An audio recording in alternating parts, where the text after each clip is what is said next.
Hi guys, super quick question. Okay, so I was just looking at the news, and so today, Gates testified against Manafort.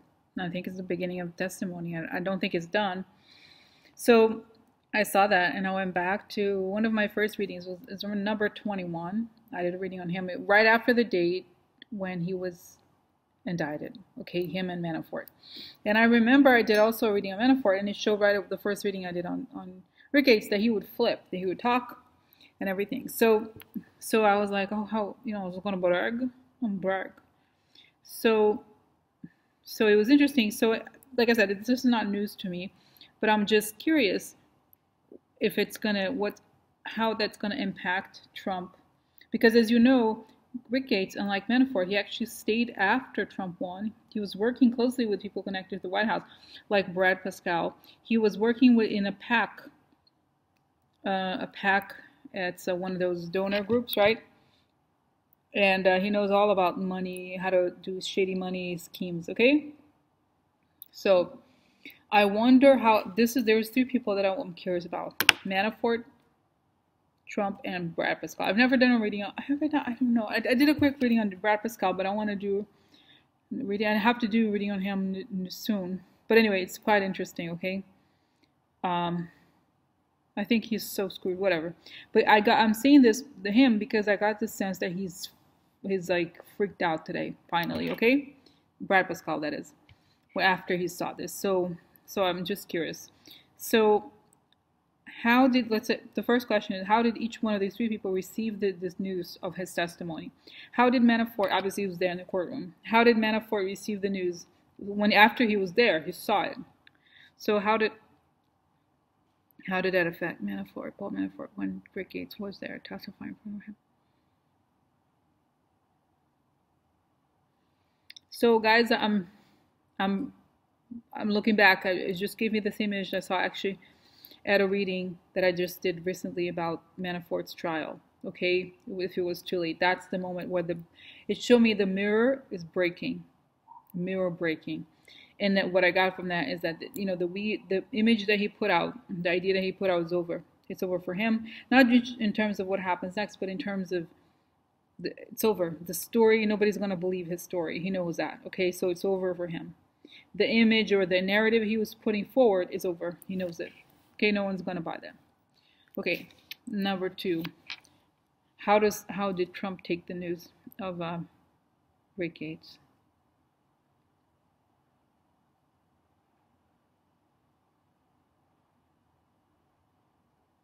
Guys, it's funny. I just see him screaming and flipping desks like this. Okay, like give me a burger. That's it. He's angry. He's eating compulsively hamburgers or whatever. Seriously, I'm actually not kidding. He's like he is throwing things and then he eats a hamburger and milkshakes.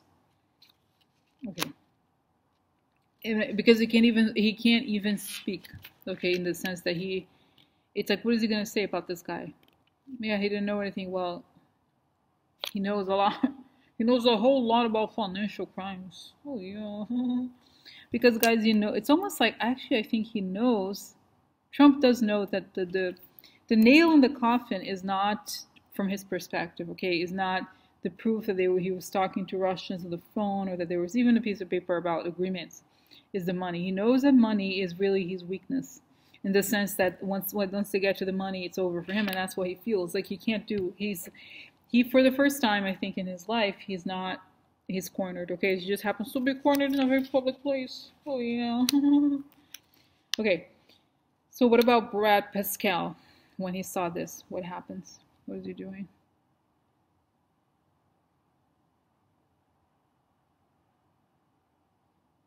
I think he's fuming also, but he's like, I think he's doing some sort of drug. I think meth. It sounds like a stereotype, but I think he took, or coke or something. He took some drug and he's like trying to undo some bank accounts that he has abroad or something. He knows how he knows about those accounts. Let me change the number, or something that's basically not gonna change anything. So, because as you guys know, that guy Andrew Weissman, he took down Enron, and he's working for Mueller. So And not only Enron, but Arthur Anderson, that accounting firm. So he could tell he knows a lot about financial crimes. He got there first. Oh yeah. So, like I said, I think these people on Trump's side, it's a little bit like me competing against Serena Williams. Can you imagine me? I'm like, Serena Williams, I can hold the racket, the thing. Oh yeah, I can hold that. That's as far as I go. But compared to the skill level, people in Mueller's legal team are really considered the top of the top. And the criminal they go against, they're very smart. Huh. I changed the number, bank account nobody catch. No, no, no. So guys, very, very good, very good. So can you believe how funny? It's hilarious. I'm so sorry. Oh, I'm so sorry, bro. Pascale, you're a great guy, aren't you? Sending us all the bullshit, all the Russian propaganda. You're sending. You're like white supremacist bullshit. You're gonna be screwed.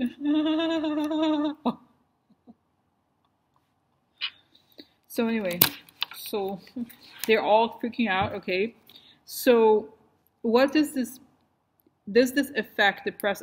They're all going to be prosecuted, obviously. What does this mean to the legal outcome? Do these people know? I mean, I don't know. If I were in their position, I'd be like, hey, Mueller, I've done this, I've done that. Look, I'm trying to not deny it. How could you keep on going after you've done all this? You think you're really going to get away with it or something? Like, hello. It's so stupid. I don't know. So anyway, so let me go here. So Manafort. So how does this impact the press? Like, what is going to happen after this? Because I feel like those shady people, okay, what are they going to say? No, we don't know anything. No, no. So how is this going to impact the guilty parties now? They're being investigated by Mueller. How are they going to change their attitude? What's going to happen?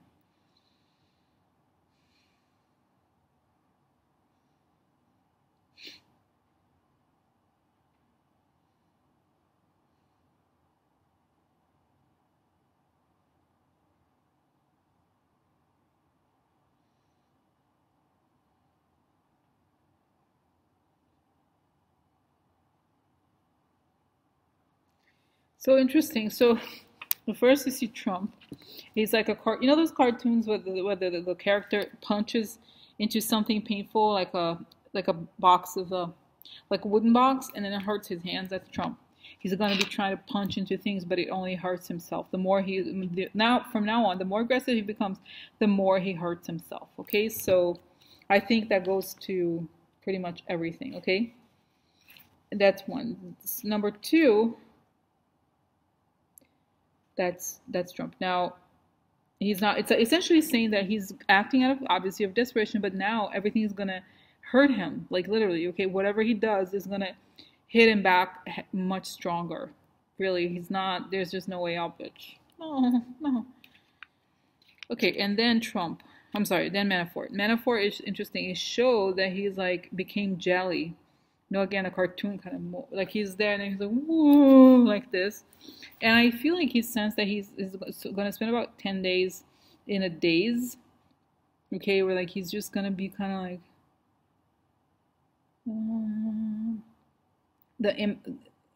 I feel like things haven't really hit him. Okay, he's going to realize that it's like there's nothing to do, and then he's going to talk, but not. I think the verdict is going to come to him, and then he has to see it to believe it. Okay, he still thinks that those people are so interesting. Like their minds, how they think they can turn everything around. They think they're so clever.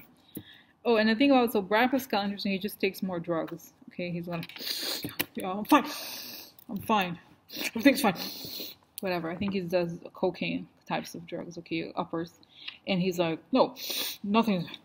I'm fine. Whatever. So he does that, and then. And he's all denial for them. Both people. No, nothing. We did nothing wrong. We only collaborated with the Russians. So what? Big deal. So it's kind of like it gets worse and worse for them. Okay, so that's that, guys. So that's it. Okay. Bye.